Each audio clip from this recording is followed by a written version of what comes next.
Hello everyone, welcome to my channel. जैसा कि आप लोग जानते हैं कि 7 मई से 11 का बोर्ड एग्ज़ाम शुरू हो रहा है। एग्ज़ाम 2 टर्म में होगा।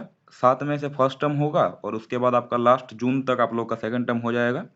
तो 7 मई से जो फर्स्ट टर्म होगा वो आप लोग का एमसीक्यू मतलब मल्टीपल चॉइस फॉर्मेट में होगा। एग्ज़ाम के लिए झारखंड एकेडमिक काउंसिल जैक ने सभी सब्जेक्ट का मॉडल सेट जारी किया हुआ है। आज हम लोग जिस मॉडल सेट का बात करेंगे वो होगा हिस्ट्री। तो आज हम आप लोगों को हिस्ट्री का मॉडल सेट का सॉल्यूशन बताएंगे। ध्यान से एक एक क्वेश्चन देखिएगा क्योंकि जो सेट है वो जैक द्वारा जारी किया गया है। मतलब लगभग हर एक क्वेश्चन इंपॉर्टेंट है और एग्जाम में आने का चांस है। तो चलिए शुरू करते हैं। सबसे पहले यहाँ पर कुछ बातों का ध्यान दीजिए। सबसे पहले देखिए जो लिखा हुआ है कि सभी प्रश्नों के उत्तर अनिवार्य है। मतलब आप लोग को लगभग हर एक क्वेश्चन अटेम्प्ट करना होगा।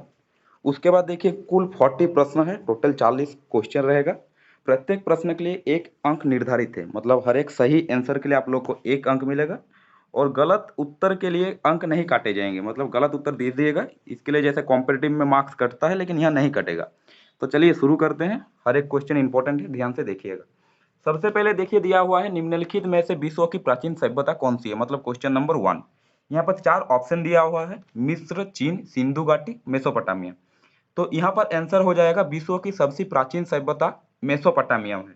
मेसोपोटामियम सभ्यता ईसा पूर्व 4वीं सदी से करीब 3000 सालों तक रहा। तो देखिए पहला नंबर का आंसर हो जाएगा मेसोपोटामियम। सेकंड नंबर क्वेश्चन में आते हैं। सेकंड नंबर क्वेश्चन है मेसोपोटामियम की आरंभिक सभ्यता कौन सी थी। मतलब जो मेसोपोटामियम में लोग रहते थे उनकी आरंभिक लोग जो रहते थे उनकी सभ्यता कौन सी थी। तो मेसोपोटामियम की आरंभिक सभ्यता सुमेर सभ्यता थी। सुमेर सभ्यता को हम लोग सुमेरियन सभ्यता के नाम से भी जानते हैं।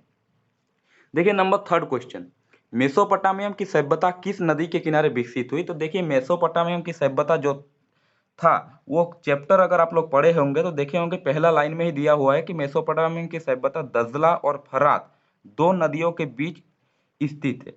तो यहाँ पर देखिए जो ऑप्शन दिया हुआ है दजला अलग दिया हुआ है, फरात अलग दिया हुआ है। मतलब यहाँ पर नंबर 3 का आंसर हो जाएगा डी, इनमें से कोई नहीं। क्योंकि आंसर जो होगा वो होगा दजला और फरात। दजला और फरात 2 नदी के बीच में मेसोपोटामियम की सभ्यता स्थित है। नंबर 4 जो क्वेश्चन है, बेबीलोन नगर का प्रमुख देवता कौन था। तो जो बेबीलोन नगर का प्रमुख देवता था वो होगा नंबर ए, नंबर ऑप्शन मद्रुक। नंबर 5 नंबर क्वेश्चन में आते हैं, मेसोपोटामियम की लिपि क्या थी। मतलब मेसोपोटामियम के लोग जो लिखते थे तो प्रमुख लिपि क्या थी। तो मेसोपोटामियम की प्रमुख लिपि किलाक्षर लिपि थी। तो 5 क्वेश्चन हो गया। अब आते हैं नेक्स्ट पेज में क्वेश्चन नंबर 6 से, ध्यान से देखिएगा। देखिए नंबर 6, मेसोपोटामियम में युद्ध एवं प्रेम की देवी को क्या कहा जाता था। क्वेश्चन नंबर 6 जो है तो मेसोपोटामियम में युद्ध एवं प्रेम की देवी को कहा जाता था इनाना। ठीक है, लेकिन यहाँ पर इनाना ऑप्शन में नहीं दिया हुआ है, लेकिन ऑप्शन में देखिए इनित्री दिया हुआ है या इनिन्नी दिया हुआ है, तो वही वाला ऑप्शन होगा। मतलब नंबर 6 का सी नंबर होगा। नंबर 7 क्वेश्चन है आप लोग का, असुर बनीपाल कहाँ के शासक थे। तो असुर बनीपाल हो जाएगा असरिया के शासक थे। मतलब नंबर 7 का आंसर हो जाएगा ए, असुर बनीपाल असरिया के शासक थे। नंबर 8 क्वेश्चन में आते हैं, मेसोपोटामियम के उर देवता किससे संबंधित थे। तो मेसोपोटामियम में जो उर देवता थे वो चंद्र से संबंधित थे। ठीक है। नंबर 9, गिलगेमिस महाकाव्य का संबंध किससे है। मतलब जो एक महाकाव्य था गिलगेमिस, उसका संबंध किससे है। मिस्र, मेसोपोटामिया, ईरान या यूनान। तो इसका आंसर हो जाएगा मेसोपोटामिया। मतलब गिलगेमिस महाकाव्य का संबंध मेसोपोटामियम से है। नंबर 10 क्वेश्चन में आते हैं, जिगुरत का संबंध निम्नलिखित में से किससे आता है। मतलब जिगुरत किसे कहा जाता था।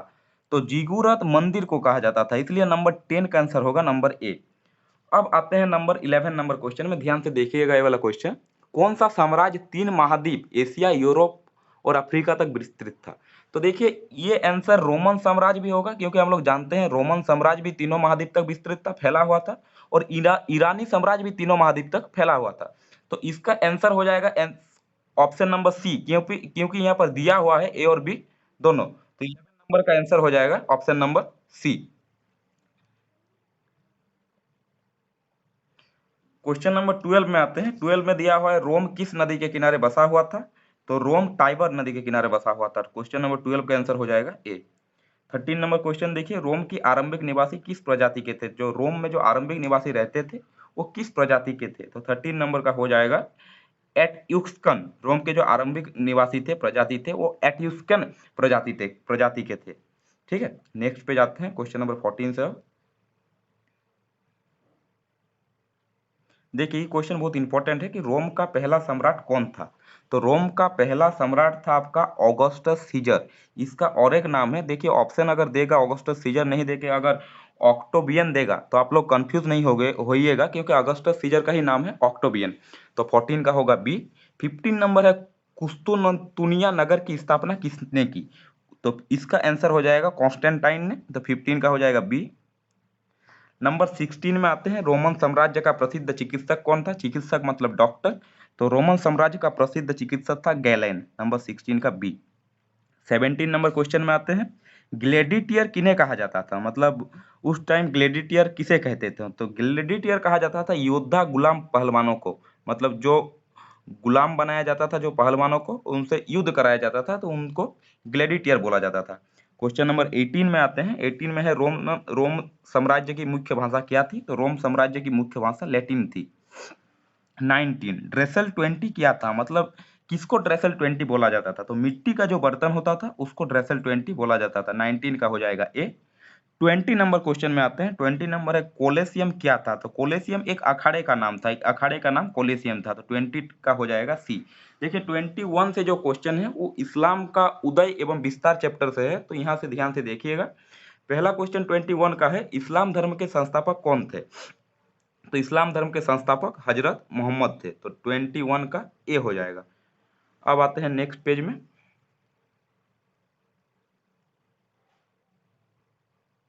देखिए 22 नंबर क्वेश्चन है, इस्लाम धर्म की स्थापना कहाँ हुई। तो इस्लाम धर्म की स्थापना मक्का में हुई। तो 22 का हो जाएगा ए। 23 जो क्वेश्चन है, इस्लाम में हिजराया हिजरत किस घटना को कहा जाता है। पैगंबर मोहम्मद के जन्म को, जिब्रील द्वारा प्राप्त संदेश को, पैगंबर साहब द्वारा मक्का से मदीना जाने को। तो 23 का आंसर हो जाएगा सी, पैगंबर साहब द्वारा मक्का से मदीना जाने के घटना को हिजराया हिजरत कहा जाता था। इस घटना को हिजरी भी कहा जाता है, इस घटना को हिजरी। तो क्वेश्चन में रह सकता है कि इस्लाम में हिजरी किस घटना को कहा जाता है, या हिजराया हिजरत किस घटना को कहा जाता है। तो इसका आंसर हो जाएगा, मोहम्मद साहब जब मक्का से मदीना गए थे उस घटना को हिजरी या हिजराया हिजरत कहा जाता था। 24 नंबर जो क्वेश्चन है, देखिए पहले खलीफा कौन बने। तो इसका आंसर हो जाएगा अबू बकर। यहाँ पर दिया हुआ है पहले खलीफा कौन बने, क्वेश्चन में आप लोग को दे सकता है दूसरा खलीफा कौन बना, तीसरा खलीफा कौन बना, चौथा खलीफा कौन बना। तो ध्यान से देखिएगा, पहला खलीफा अबू बकर था, दूसरा खलीफा उमर था, उमर दूसरा था, पहला अबू बकर था, तीसरा उस्मान था और चौथा अली था। चार खलीफा बने थे, पहले अबू बकर, दूसरा उमर, थर्ड उस्मान और फोर्थ नंबर अली। नंबर 25, इस्लाम धर्म के संस्थापक हजरत मोहम्मद साहब अरब कबीले के किस जाति से संबंधित थे। तो बुद्दू जाति से। यहाँ पर सी नंबर हो जाएगा 25 का सी। 26 नंबर क्वेश्चन देखिए, इस्पात की तलवारों के निर्माण के लिए किस स्थान की ख्याति थी। इसका आंसर होगा बगदाद। इस्पात की तलवार के लिए बगदाद की ख्याति थी। 27, इस्लामी दर्शन सबसे अधिक किस दर्शन से प्रभावित हुआ। तो इस्लामी दर्शन सबसे अधिक ईरानी दर्शन से प्रभावित हुआ। तो 27 का हो जाएगा डी। शाहनामा की रचना किसने की। तो शाहनामा की रचना फिरदौसी ने की थी। तो 28 का हो जाएगा ए। 29 नंबर क्वेश्चन, पैगंबर मोहम्मद के प्रतिनिधि को क्या कहा जाता है। तो पैगंबर मोहम्मद के प्रतिनिधि को खलीफा कहा जाता है। और ऊपर में जो क्वेश्चन अभी पढ़े कि 4 खलीफा था, वही वाला क्वेश्चन यहाँ पर पूछा है कि पैगंबर मोहम्मद के जो प्रतिनिधि थे उनको क्या कहा जाता था, उनको खलीफा कहा जाता था। ठीक है, आते हैं अब नेक्स्ट पेज। 30 से चालू होगा क्वेश्चन।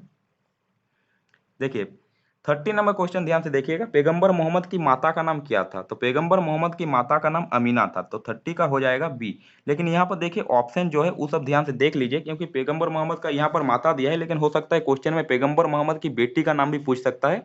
तो अगर बेटी का नाम पूछेगा तो होगा फतीमा, और पैगंबर मोहम्मद की पत्नी का नाम भी पूछ सकता है, तो उसमें हो जाएगा खदीजा। तो यहाँ पर 30 का आंसर होगा बी। लेकिन अगर आपका बेटी पूछे तो हो जाएगा फतीमा डॉटर, एंड वाइफ पूछे तो हो जाएगा खदीजा। ठीक है, आते हैं अब 31 नंबर क्वेश्चन में। 31 नंबर क्वेश्चन है, फ्यूड का शाब्दिक अर्थ क्या है। तो फ्यूड का शाब्दिक अर्थ होगा जमीन का टुकड़ा, मतलब जमीन का जो टुकड़ा होता था उसको फ्यूड बोला जाता था। 32 फाइव क्या है। तो 32 का आंसर होगा 5 जागीर। जागीर जो होता था, जागीर टैक्स, उसको 5 कहा जाता था। सर्प किसे कहा जाता था। 33 होगा भूदान। कोई अगर भूदान करता था तो उसको सर्प कहा जाता था। 34 सामंती समाज नामक पुस्तक के लेखक कौन थे। एक बुक था जिसका नाम था सामंती समाज, उसके लेखक कौन थे, हु इज द राइटर, तो 34 का आपका हो जाएगा मार्क ब्लॉक, सामंती समाज पुस्तक के लेखक मार्क ब्लॉक थे। 35 नंबर क्वेश्चन, सामंतवाद की छोटी इकाई क्या थी, तो 35 का आंसर हो जाएगा पी, सामंतवाद की छोटी इकाई को हम लोग नाइट कहते थे। 36 सामंती व्यवस्था के शिखर पर कौन था, तो ये जनरल क्वेश्चन हम लोग जानते हैं, कोई भी सामंती व्यवस्था होता था उसके शिखर पर मतलब सबसे प्रमुख उसका राजा होता था। 37 नंबर क्वेश्चन देखिए, 37 है नाइट किसे कहा गया है, तो घुड़सवार योद्धा, जो योद्धा घुड़सवार होते थे उस योद्धा को नाइट कहा जाता था। तो 37 तक क्लियर हो गया और 3 क्वेश्चन बचा है, नेक्स्ट पेज में आते हैं, 3 क्वेश्चन हो जाएगा।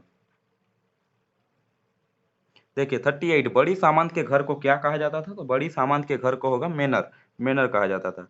39 पोप्लियो तृतीय ने किस पवित्र रोमन सम्राट बनाया, तो 39 का आंसर हो जाएगा सी, मतलब पोप पेपिनिको। और लास्ट क्वेश्चन है आपका, ईसाई धर्म का प्रथम पोप किसे माना जाता है, तो ईसाई धर्म का प्रथम पोप ग्रीगोरी को माना जाता है। देखिए ये सेट 1 था, सेट 1 आप लोग का शायद अच्छा से क्लियर हो गया होगा, सेट 2 भी आज रात तक हम दे देंगे, जैक दोनों सेट जारी किया हुआ है, तो अच्छा से दोनों सेट कर लीजिए। 80 क्वेश्चन होगा, इसी में से शायद आपका बहुत इंपॉर्टेंट क्वेश्चन है, क्वेश्चन सब आ सकता है, ध्यान से देख लीजिए, रात तक सेट 2 भी अपलोड हो जाएगा। Thank you.